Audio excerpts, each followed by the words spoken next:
That's Dak Prescott, who was in his room in Cleveland at the Marriott when the Dallas Cowboys quarterback got the call that he was going to become the highest paid player in NFL history, a 4-year extension worth $240 million, $231 million guaranteed. By the time Prescott plays out the deal in 2028, he could potentially make more than $400 million in his career. He led the Cowboys to a 33-17 win against the Browns, going 19 of 32 for 179 yards and a TD. It's a good day to be Dak. Right now, it's about celebrating this win tonight. Hell of a win with these guys. Excited for this plane ride back with them. But turning the page tomorrow, getting on to the Saints, and taking it one game at a time. But that's what is at the forefront of my mind. Not the money. It's about holding up my end of the deal, and that's winning. And I want to do it here. What it means is a big commitment to the next 5 years, to our future, if you will. There's a lot of me that thinks I'd hope Dak is our quarterback for the rest of my time. Dan Orlovsky joining the party. Good to have you with us, Dan. Good morning. How are you guys? What's going on? We're good. Yeah? We're good. It's good to be in the flesh. Yo. It is good in to the be in the house. flesh. Good morning, good sir. I'm in the house. How are you? Said, how are you? Boy, that haircut look just like Ernie.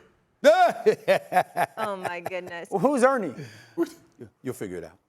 Don't worry about it. Don't worry about it. Shannon, Molly will tell you later. Shannon, I'll start with you. Was that a statement win by the Cowboys?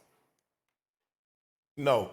Cleveland was out there two right tackles. And it wasn't like the Cowboys had 500 yards of total offense. They ran the ball for 150 yards. Dak threw the ball for 300 yards. It was nothing to that. It was a situation where, look, they took advantage. Mike Zimmer knew that the ball was going to have to come out quick. They sat on a lot of routes. Deshaun really never had an opportunity because they couldn't run the football. They became one-dimensional early in the ball game. That's not to try to diminish what Dallas won the ball game. The defense looked very impressive. But your two right tackles, 79, the right tackle, oh my God, Stephen A., he couldn't block you. I mean, it should be a crime to be that big and that sorry. I mean, he couldn't block the sun out of his eyes. So when whoever got on his side, he was either false starting, illegal formation, or he was getting a holding call. And so I don't want to try to minimize that, but was it a statement win? No, because I think the right tackles not being here, both the left and the right tackle, and they started two guys, two backups, I thought that had a lot to do with it. But on the other side, man, to give Cowboys the defense their credit, but I thought the Cowboys played okay.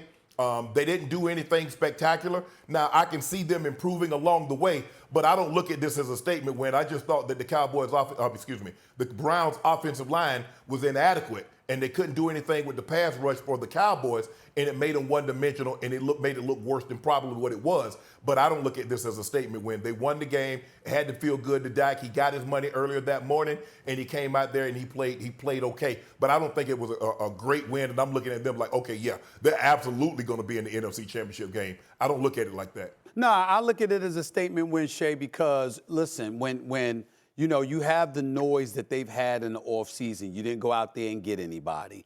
You waited forever to sign CeeDee Lamb and ultimately Dak Prescott. All right, you acquired Ezekiel Elliott in the offseason, and people were looking at that like it wasn't going to be anything. It wasn't going to matter so much, and it may end up being that way. One of the statements that you want to make is that if you're a contender, you want to beat up on people who are trash compared to you. And that's what the Cleveland Browns were, trash. They were horrible. Now, I'm not saying they're a horrible team, but they might have a horrible quarterback. We don't know that yet. I'm certainly not going to sit up there and say that about Deshaun Watson definitively. But my brother, if you are watching, my God, it's really, really bad. I mean, Houston was a long, long time ago. You understand? But and it looks so bad for Deshaun Watson right now. I'm like 0 for 10 passing on throws of 15 or more air yards on Sunday.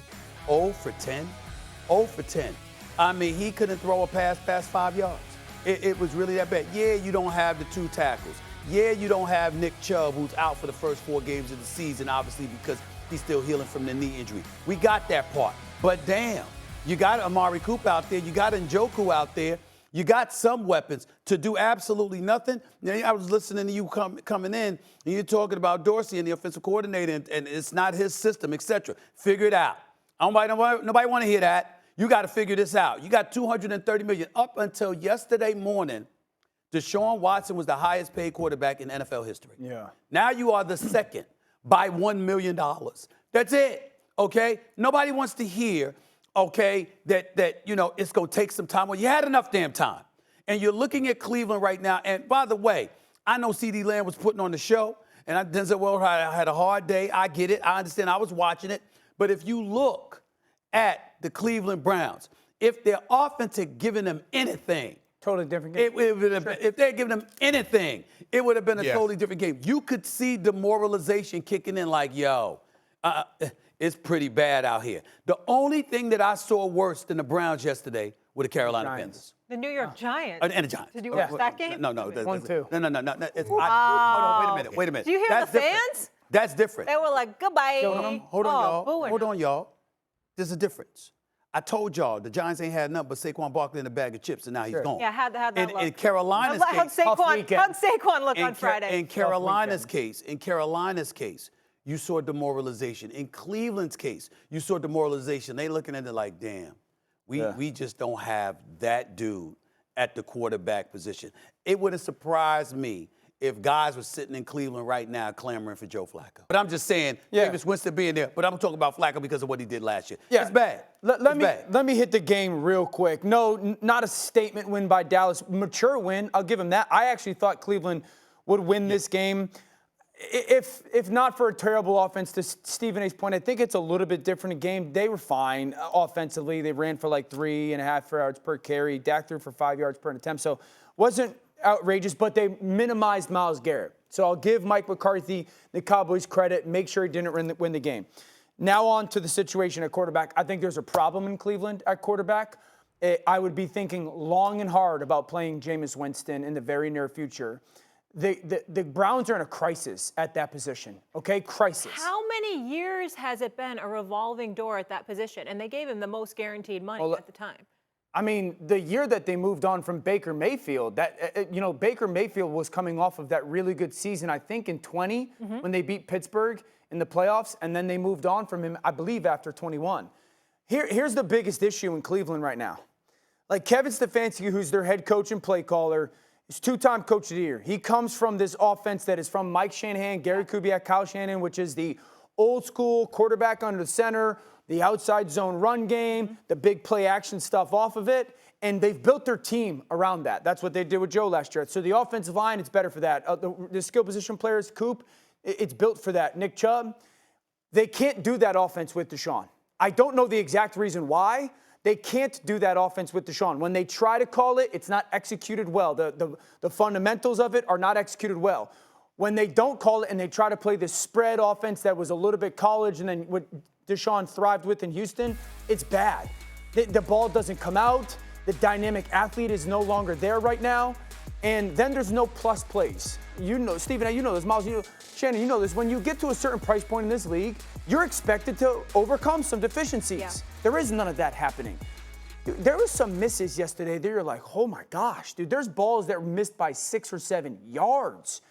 Egregious misses. That's why I sit there and I go, I would be thinking long and hard very shortly about going to Jameis Winston because to Stephen A's point, man, like everybody in that locker room it's not difficult to see. Go ahead, Shay. I'm not there yet, Dan, as far as with Jameis Winston. I'm not there yet, but I'm getting there. Because at some point in time, we can't keep saying, well, he's only played X amount of game in 3 years. We can't keep using that. He doesn't look the same. He doesn't move the same. Yeah. He doesn't throw the ball the same. And Dan, you're absolutely right.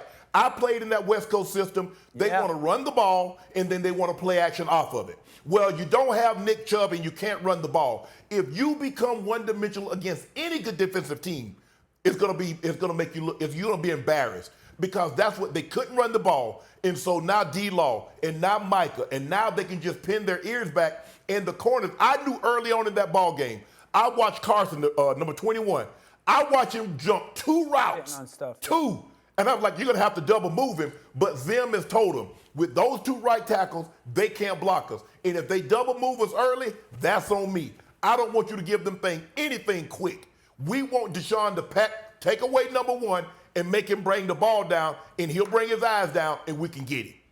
Well, Deshaun is going to have to play better. He has to. Now, at some point in time, we can't, well, you know he missed an entire year. Well, you know he was suspended for the first 11 games. Well, you know he got hurt and he had to have surgery. The Cleveland Browns were still cutting checks, even though he missed the first, well, he didn't get paid for that, but those 5 games.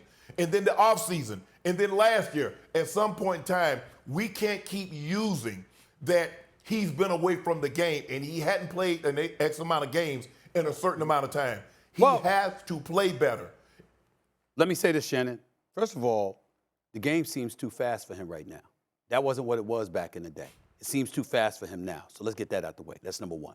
Number 2, we could point to Dallas, their speed on that quick. Zimmer is a hell of a defensive coach. We all knew that. That's how he got a head coaching job to begin with before in Minnesota.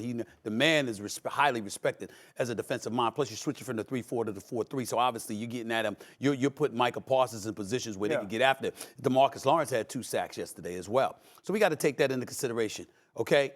But we can't act like when it comes to Deshaun Watson, it was just about the Cowboys.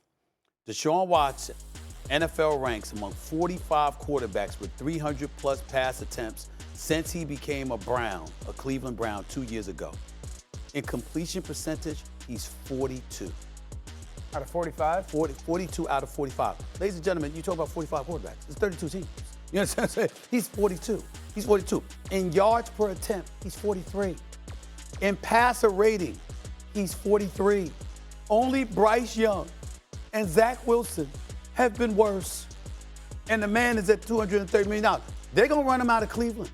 I'm telling you right now, and listen, they're going to make it very, very uncomfortable off of Lake Erie for this brother to stay on board. Way that he calls plays, and the whole team is built like that, Shannon. The whole team, you know how it is. Like, the whole team is built to play into that.